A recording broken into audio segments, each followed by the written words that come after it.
Segundo a Bíblia, há mais de 2000 anos, realizou-se um dos acontecimentos mais misteriosos da história. Uma camponesa judia de 14 anos, chamada Maria, deu à luz a um menino.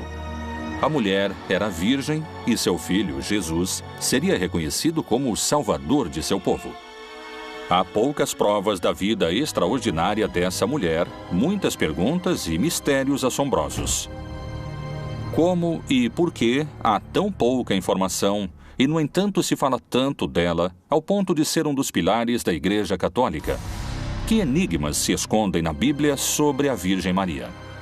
A Virgem Maria é a mulher imaculada. A Igreja assegura a virgindade de Maria antes, durante e depois do parto. O Novo Testamento fala muito pouco sobre a mãe de Jesus, surpreendentemente pouco. A Maria que a instituição nos vende é uma Maria extraterrestre. Mulher, eis aí teu filho. Filho, eis aí a tua mãe.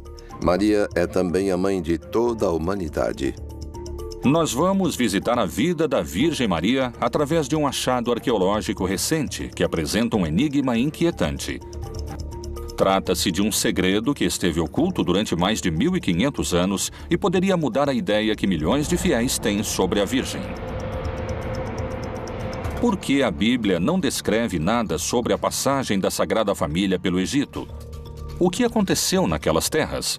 A Virgem Maria foi uma poderosa vidente ou bruxa? Ou foi simplesmente a mãe de Jesus? Maria, santa, feiticeira ou vidente?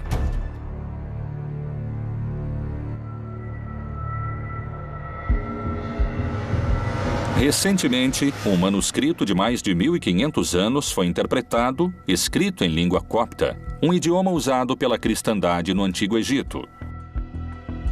É um feito que surpreendeu a comunidade científica, sobretudo pelo que sugere seu título: O Evangelho dos Oráculos de Maria.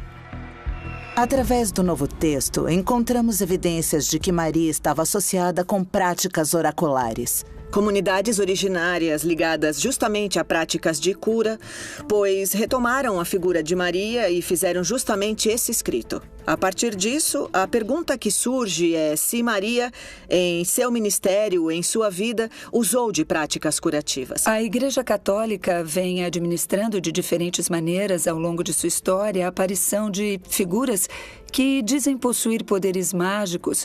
Aparecem nos escritos dizendo que elas têm algum tipo de poder. Em geral, esses poderes têm a ver com a comunicação com o divino ou com a saúde. Como o texto do Evangelho dos Oráculos de Maria está escrito em uma língua egípcia antiga, diferentes investigadores estão trabalhando na tradução de seus textos. Embora a existência do livro tenha se revelado em 1984, recentemente conseguiu ser interpretado, e alguns especialistas apontam um seguidor de Maria como seu autor. A professora de religião da Universidade de Princeton, que tem o trabalho de estudar e traduzir o livro misterioso, tem sua versão. O texto foi escrito no século V ou VI da nossa era. É o Evangelho dos Oráculos de Maria, a mãe de Jesus. Maria recebeu as respostas que estão escritas nesses textos através do arcanjo Gabriel. Eu descobri que é um texto que ajuda a prever o futuro. É um livro que seria usado para definições. São 37 oráculos que podem ser utilizados, basicamente, por qualquer pessoa. Ele dizia assim: apresse-se, pois é chegado o tempo. Seu coração estará feliz. Siga adiante, porque a matéria está ligada a vocês através de Deus. Ele o preparará para um bom caminho e o salvará da aflição que o atinge.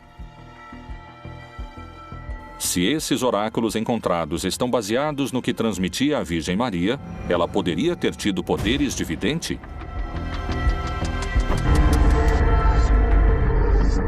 Além desse antigo manuscrito, quais são os outros indícios de que Maria poderia haver dominado poderes obscuros? Supõe-se que Maria podia fazer milagres, não diretamente, mas através, por exemplo, pendurar as roupas de Jesus no quintal e as pessoas vinham, as tocavam e então recebiam algumas curas. O que seriam os milagres no marco do cristianismo? Ele é a aparição do extraordinário na vida cotidiana das pessoas e que, em geral, o que funciona como prova para fazer de alguém um santo. Os milagres eram para benefício de uma pessoa, mas também era o testemunho de toda uma comunidade. Os feitiços geralmente são usados para causar danos. A feiticeira não deixarás viver. A bruxaria é um sistema de relações. Através de uma pessoa que faz um sortilégio, um malefício a outra. Então, essa pessoa que se sente afetada por esse malefício recorre à figura do bruxo, buscando a cura, pedindo um outro malefício para detê-lo.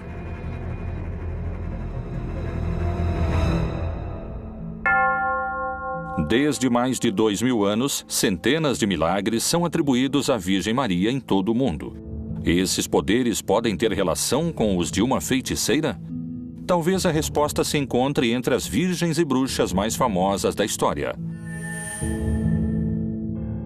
Bodmin, Inglaterra, começo do século XIX. Joan White, uma das bruxas mais famosas da história. Diziam que ela era clarividente e que as pessoas recorriam a ela para adivinhar seu futuro e curar-se.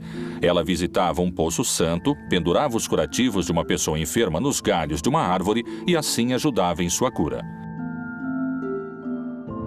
Crê-se que no poço sagrado onde curava os enfermos, ela invocava os poderes da Virgem Maria. Na verdade, o Novo Testamento fala muito pouco da Mãe de Deus, surpreendentemente pouco.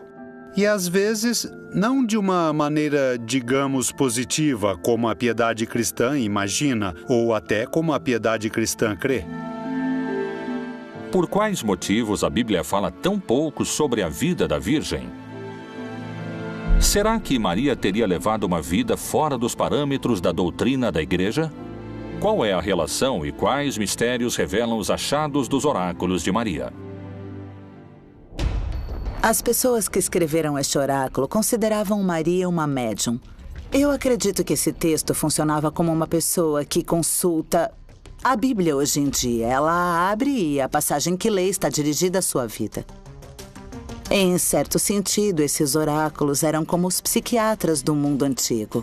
São muitas as passagens bíblicas que anunciam os castigos de Deus àqueles que desviam do caminho e das Escrituras Sagradas. A leitura que se faz através desses personagens é uma leitura oficial. E é a leitura que chega a todos nós. Algum homem ou mulher em si tiver um espírito de necromancia ou espírito de adivinhação, certamente morrerá. Serão apedrejados. O seu sangue será sobre eles. Na Bíblia, vamos encontrar personagens que estarão fora de toda a estrutura religiosa, que queriam se apresentar ou que se apresentavam dentro do povo. A bruxaria é incompatível com a fé em Deus a partir do ponto de vista bíblico, porque aquele que dá a saúde, se você usa de bruxaria para se curar, aquele que dá a saúde é Deus, embora existam médicos. Se se trata de conhecer o futuro, aquele que o revela é Deus. E aquele que conduz a história é somente Deus. Portanto, a bruxaria é incompatível com a fé no Senhor. As aparições da Virgem Maria são sempre um mistério. Nessa questão entra uma série de aparições marianas que podemos entender como uma intervenção da Mãe do Nosso Senhor, da Mãe de Deus. A Igreja tem muito cuidado quanto a reconhecer uma aparição, porque a charlatanice é muito fácil. Em 11 de agosto de 1858, em Lourdes, na França, a jovem Bernadette Soubirous caminhava quando escutou um barulho e sentiu o vento.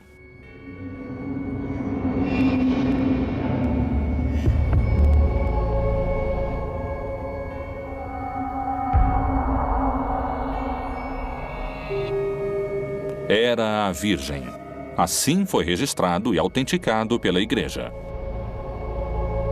A mensagem de Lourdes é muito interessante porque é uma mensagem de saúde, é uma mensagem onde surge esse manancial de água que se converte no princípio de curas milagrosas. Hoje existem equipes de cientistas, de médicos, que quando acontecem curas extraordinárias, as estudam para determinar se se trata de um evento divino, de um milagre.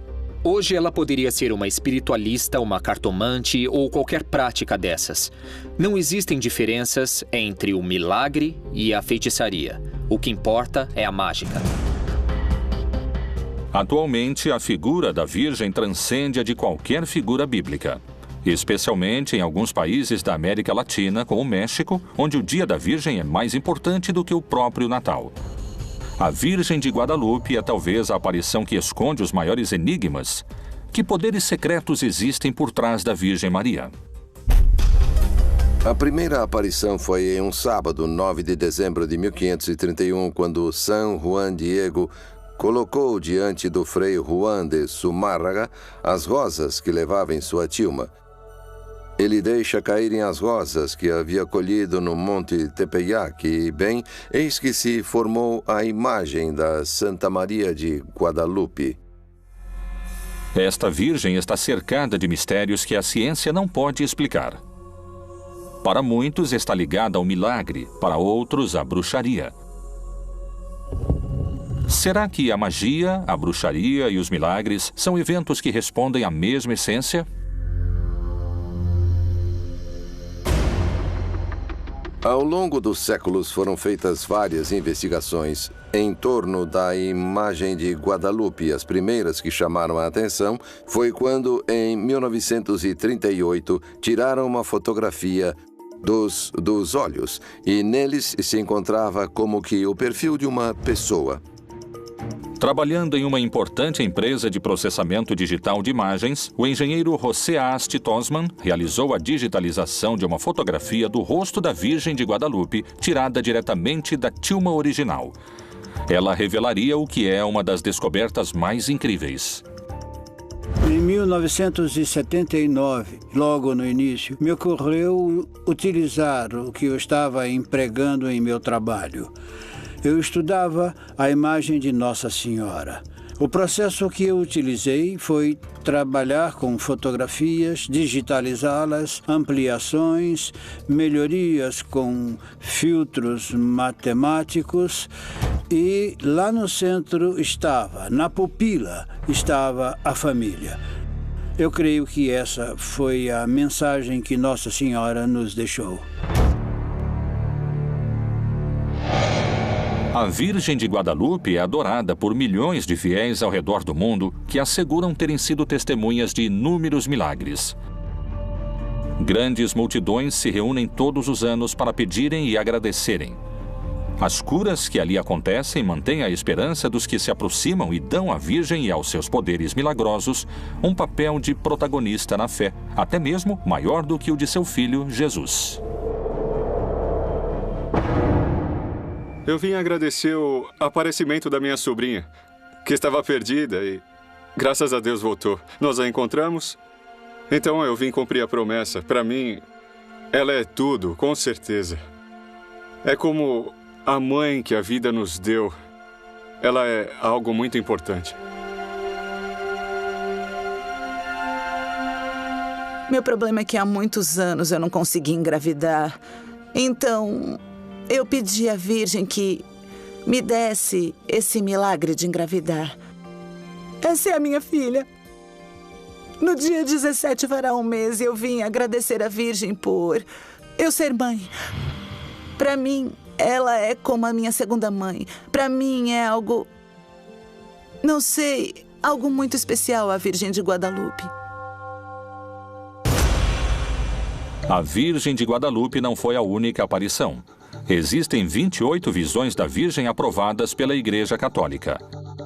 Mas aparições espetaculares de mulheres ligadas à bruxaria também são narradas em escritos desde a antiguidade. Será que essas visões foram as mesmas? Existem evidências históricas de práticas ocultistas que remontam a mais de 30 mil anos. A magia, a feitiçaria e o contato com os poderes naturais se estenderam até tempos ancestrais, até o Antigo Egito. Quais são as provas de que Maria chegou até lá? Qual é a ligação misteriosa entre Ísis, a deusa do Egito Antigo, chamada Grande Bruxa, e a Virgem Maria?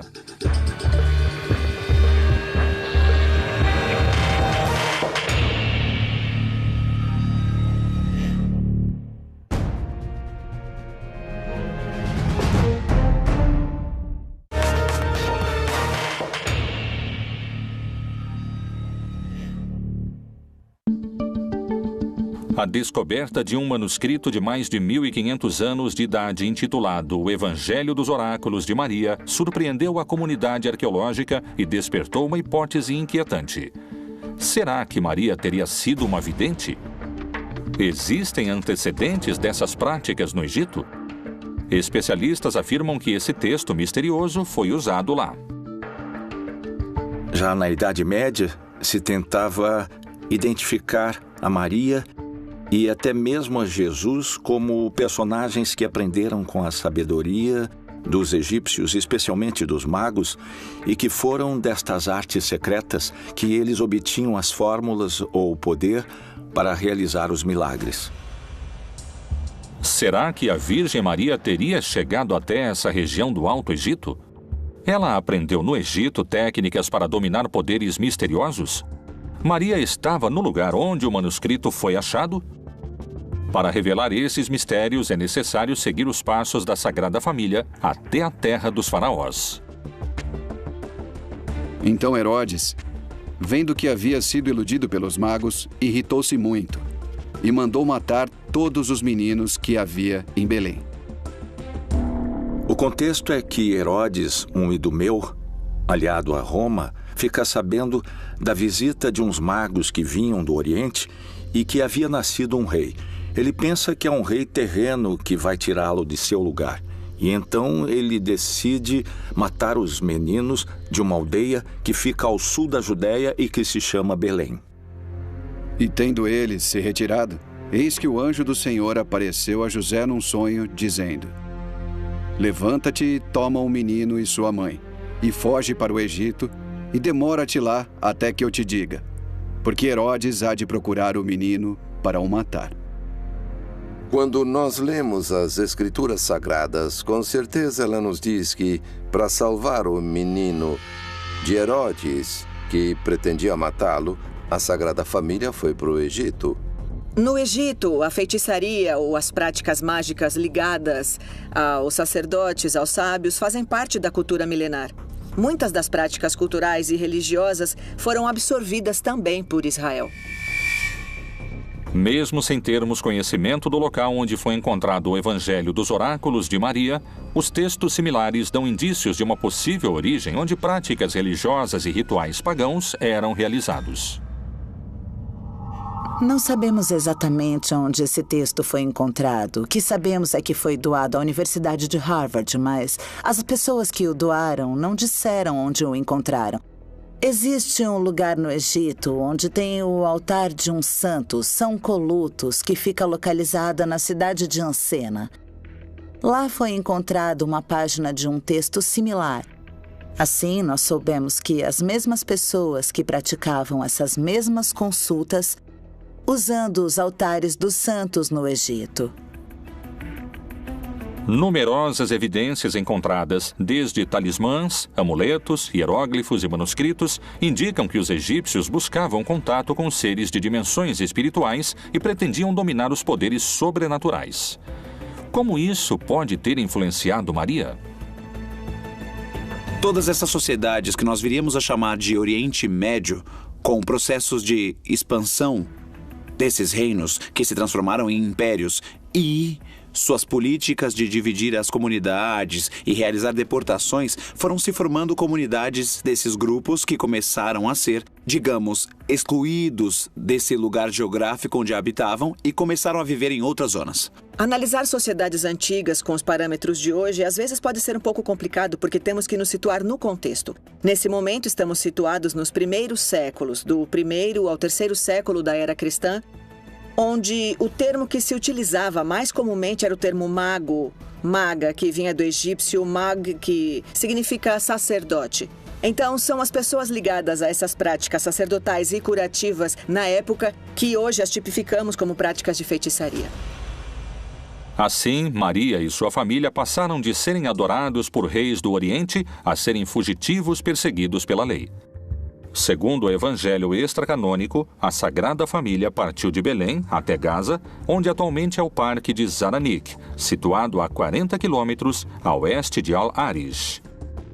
Eles entraram no território egípcio pela parte mais setentrional do árido e duro deserto do Sinai. Nós temos registros do século VI a.C. de uma comunidade em Elefantina, composta praticamente por militares judeus, os quais haviam encontrado os papiros, os famosos papiros de Elefantina. Esses papiros nos revelaram como era o judaísmo na época. Em Elefantina havia um judaísmo sincrético, onde o templo era dedicado a Yahvé e também à deusa Anat.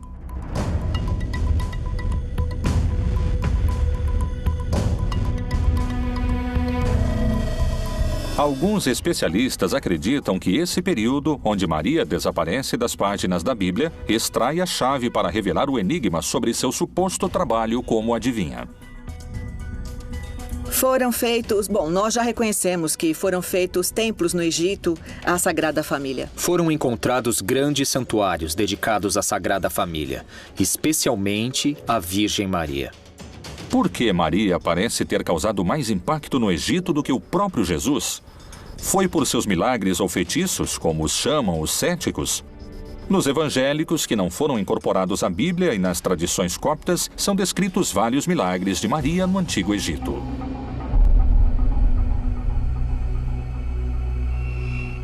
Jesus também utilizava plantas medicinais para suas curas, possivelmente. Isso faz parte, poderíamos dizer, das práticas tradicionais, medicinais, nas quais as mulheres teriam um papel fundamental. Daí poderiam concluir que Maria também participou dessas práticas. Os especialistas que sustentam a ideia de que Maria dominou técnicas de ocultismo, além dos oráculos, descobriram outros indícios. A chave também se encontra no Antigo Egito. No texto bíblico, nós teremos Maria, que em alguns momentos é muito forte, pois foi um instrumento de Jesus, do Deus feito carne. E fora do texto bíblico, temos outra líder interessante, que é Ísis. Nós veremos imagens de Ísis muito similares às representações eventuais de Maria, como dando de mamar, ou tendo um bebê. O menino Jesus é inconsciente, às vezes. É muito lento, é inconsciente a maneira na qual as deidades vão se sincretizando. Ela era a deusa da fertilidade, da agricultura ou de qualquer coisa que tivesse a ver com o cultivo da terra, em associação com Osíris, que era conhecida como a deusa da ressurreição. E aconteceu que, dizendo ele estas coisas, uma mulher dentre a multidão, levantando a voz, lhe disse: Bem-aventurado o ventre que te trouxe e os peitos em que mamaste. Essa figura de uma mãe virgem com um menino Deus é muito antiga. Na Mesopotâmia, ela apareceu 2000 anos antes de Cristo. Ela é a deusa Ishtar, que é virginizada para que nasça seu filho Tamos. Afrodite e todas as deusas que tinham a ver com o reino no céu, com uma mãe deusa, seriam identificadas como Maria.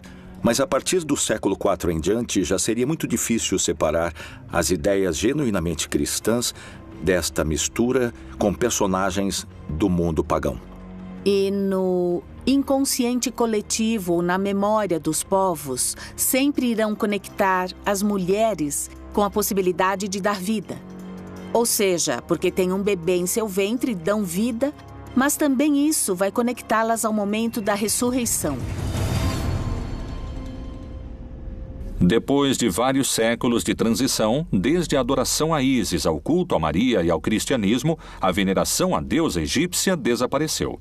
No entanto, a igreja cristã teria que enfrentar expressões de culto pagão que ameaçavam suas doutrinas. Qual será a verdadeira razão que levou a Inquisição à caça às bruxas? Por acaso a perseguição seria porque seus poderes competiam com os de Maria?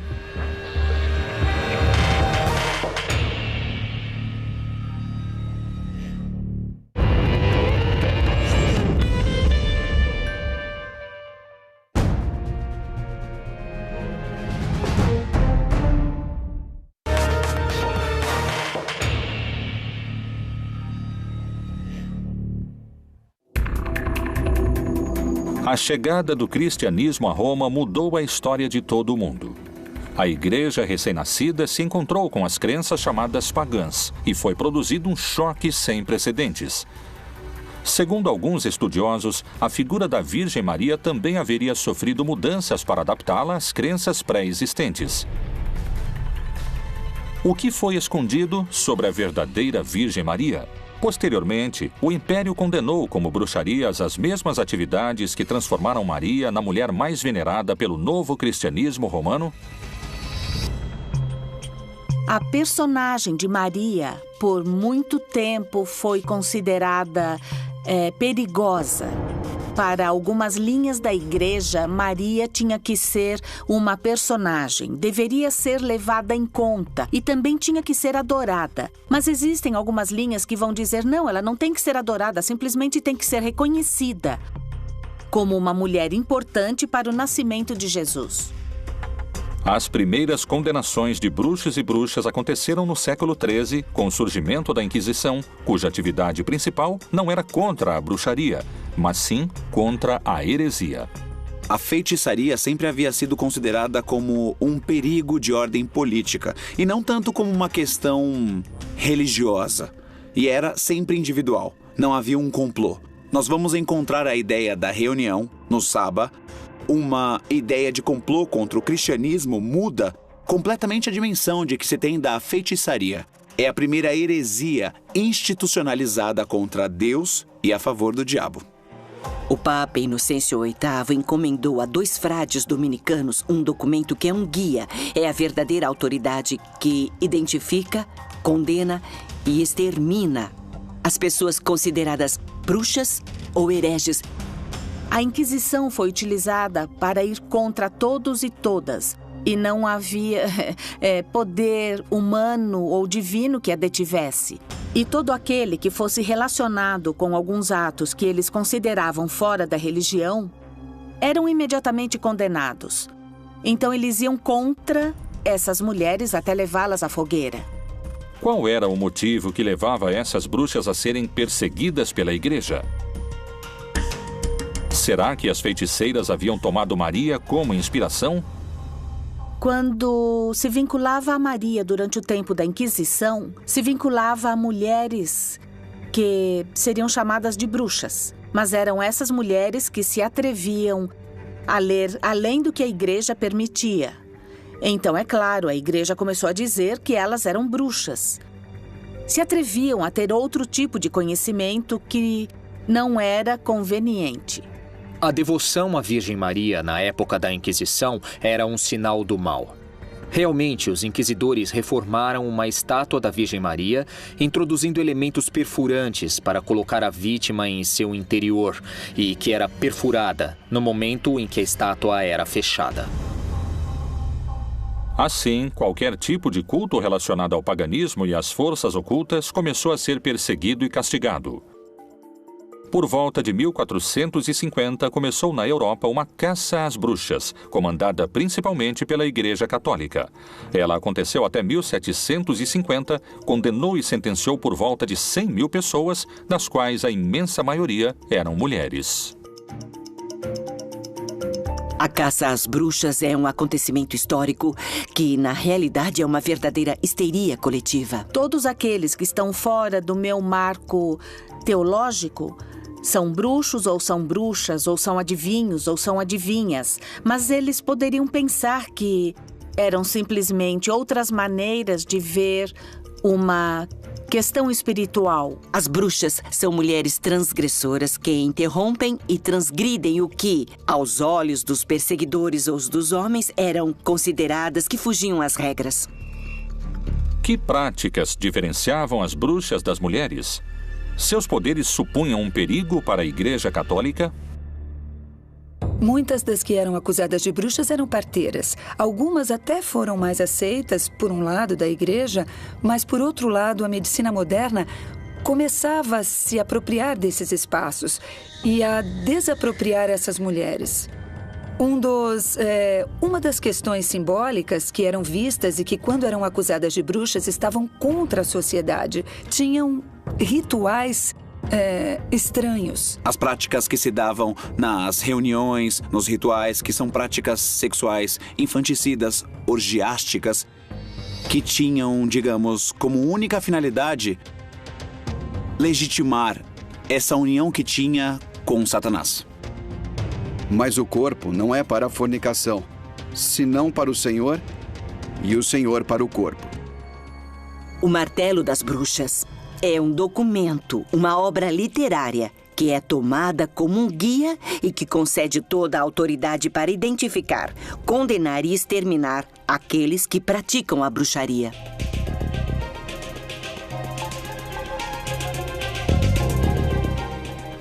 Na Idade Média, o imaginário feminino e a força da feminilidade volta com as beguinas, que nascem na Alemanha. Na Bélgica, muitas mulheres viam uma saída. Eu não quero casar, mas não quero ser freira. Elas iam viver nos beguinários, e muitas dessas beguinas terminaram em uma fogueira acusadas de bruxaria. Foi o medo da força feminina outra vez, e destruíram os beguinários com fogo. As ideias que relacionavam Maria com a deusa Ísis e com a magia pareciam ficar para trás. No entanto, segundo afirmam esses especialistas, a Idade Média foi uma época de controvérsia e discussão sobre outro aspecto da vida de Maria, o sexo. A Maria é venerada como uma mãe, e uma mãe muito especial, uma mãe que não pecou, que concebeu sem pecar, porque a Igreja continuava considerando que mesmo o ato sexual para a concepção era algo pecaminoso.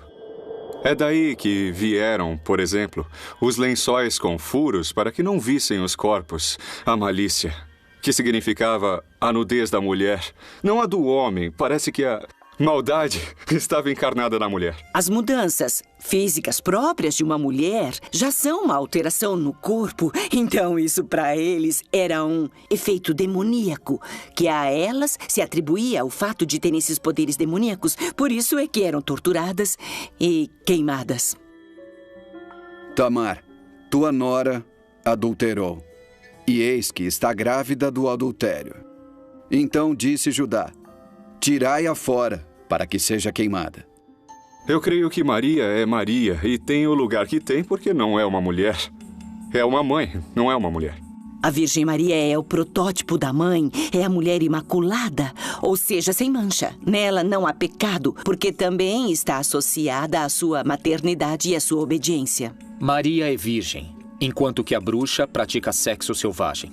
Maria se entrega ao Espírito Santo, a bruxa se entrega ao demônio. Maria concebeu o Filho de Deus, enquanto que a bruxa concebe rãs e monstros. Segundo vários especialistas, para afastar a Virgem Maria de qualquer ideia ligada à magia e ao paganismo, a Igreja construiu sua imagem como o oposto das mulheres perseguidas. Enquanto muitas delas eram acusadas de práticas sexuais, Maria era vista como o contrário, virgem e com um único filho concebido por Deus. Se a virgindade era tão importante, o que aconteceria se Maria não tivesse sido virgem? A virgindade de Maria tem sido motivo de controvérsia durante séculos. Existem provas que indiquem o contrário? Há evidências de outros filhos?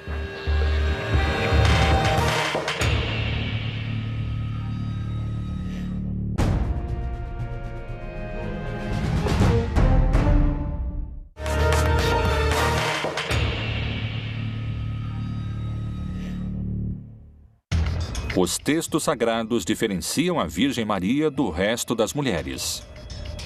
Mas como as Escrituras apresentam essas tais mulheres? Para reforçar a imagem de Maria como o oposto das feiticeiras, a Igreja também teria se apoiado em outras figuras femininas que a Bíblia descreve.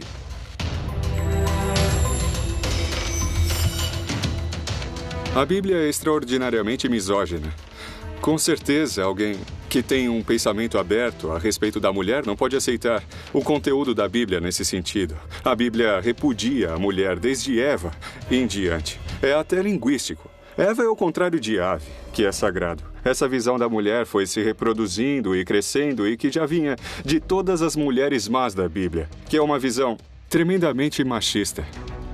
De um Deus muito inclemente, por outro lado. Eva, como um protótipo da humanidade, acaba associada como pecadora que se deixou seduzir pela serpente, que é associada com o demônio, com Satanás. E por ela se diz que foi introduzido o pecado e a morte e a dor da mulher ao dar à luz. E disse a mulher: multiplicarei grandemente a tua dor e a tua conceição. Com dor darás à luz filhos, e o teu desejo será para o teu marido, e ele te dominará.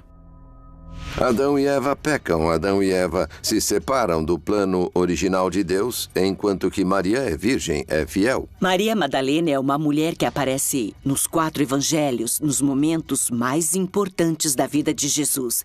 É dito que Jesus expulsou 7 demônios dela. Obviamente, uma interpretação patriarcal o associa imediatamente aos varões. Ela é pecadora porque tinha 7 amantes ou maridos. Agora, como também é representada Maria Madalena na iconografia?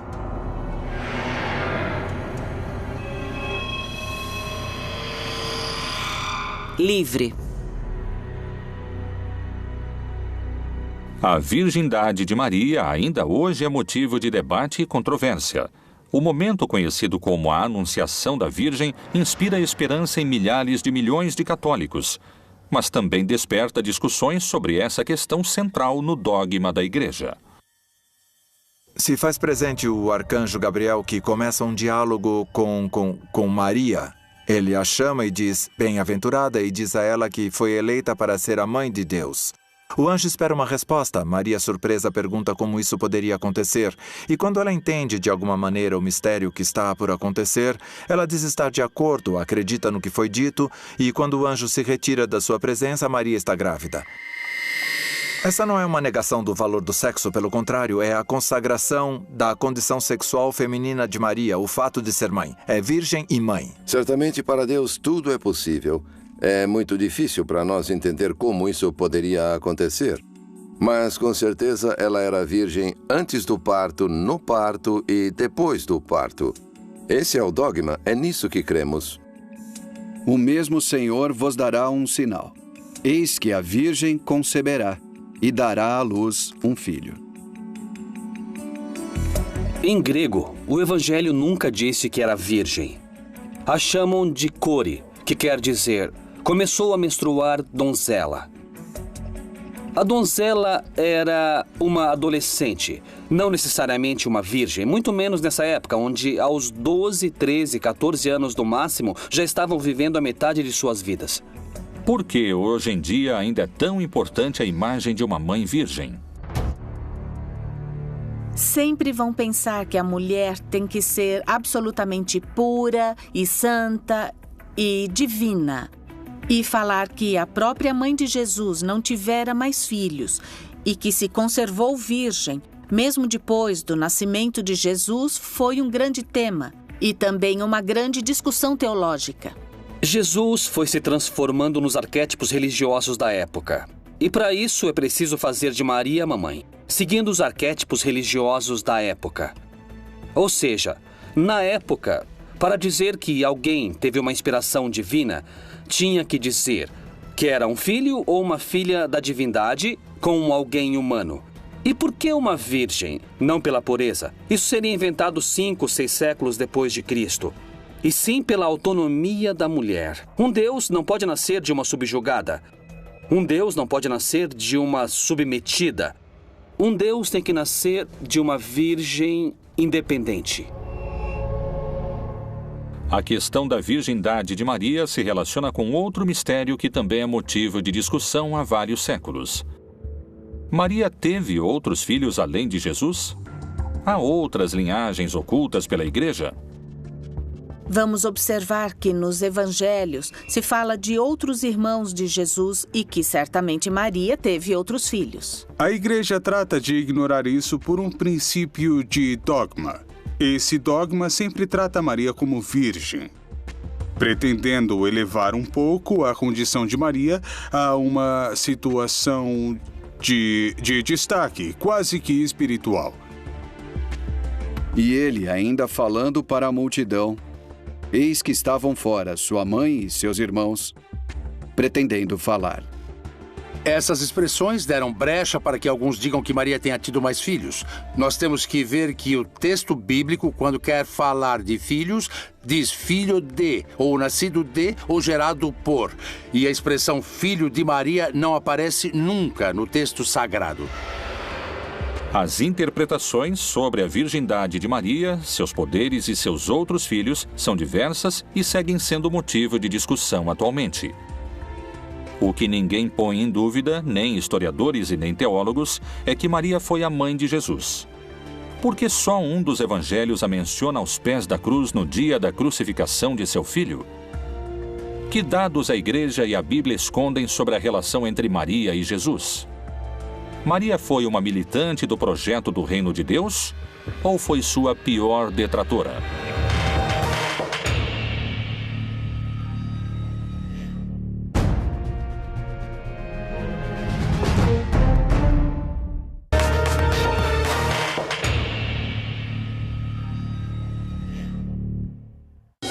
A virgindade de Maria, sua vida sexual e seus outros filhos, além de Jesus, são sujeitos à interpretação e à fé de cada indivíduo.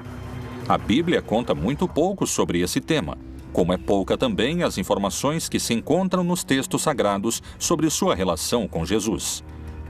Por que o único evangelho que fala sobre Maria ao pé da cruz é o de João? Por que a Bíblia abstém-se de tantos dados sobre a vida de Maria e sobre tudo a respeito de sua relação com Jesus? E junto à cruz de Jesus estava sua mãe, e a irmã de sua mãe, Maria, mulher de Clopas, e Maria Madalena. Entre Jesus e Maria havia um problema de entendimento. A piedade cristã não pode suportar isso, especialmente a católica e a ortodoxa não conseguem suportar isso e enfeitam de flores a relação de Jesus com sua mãe, sem pensar que era conflituosa ou que foi conflituosa todo o tempo. E acho que Maria teve problemas para entender a missão de seu filho. A relação entre Maria e Jesus foi muito conflituosa no começo, porque a Maria não queria que Jesus enfrentasse nada mais, nada menos que o Império Romano. E diz um texto de Marcos que a Maria quis se apoderar dele e a expressão sugere muita violência. Que planos Maria tinha para sua própria vida e para seu filho? O quanto acompanhou Jesus em sua luta? Será que Maria conhecia, através de seus poderes místicos, o final anunciado que esperaria ao seu primogênito e este ser o motivo de sua disputa? A mãe pressentia aquilo que aconteceria com Jesus e por isso se opõe totalmente a Jesus. E Jesus a rechaça. Ele segue seu caminho. E quando a mãe interfere, ele diz à mãe que não se meta. Em certa ocasião, Jesus é avisado que sua mãe e seus irmãos procuram por ele. E ele diz, e quem são minha mãe e meus irmãos? Esta resposta, mesmo que tenha um lado positivo, é agressiva com sua mãe. E então Jesus disse, quem não deixar pai, mãe, filho e irmãos não pode ser meu discípulo, porque os inimigos do homem serão os da sua casa. Maria realmente se opôs, sem dúvida. Naturalmente, e depois se converteu, depois se transforma.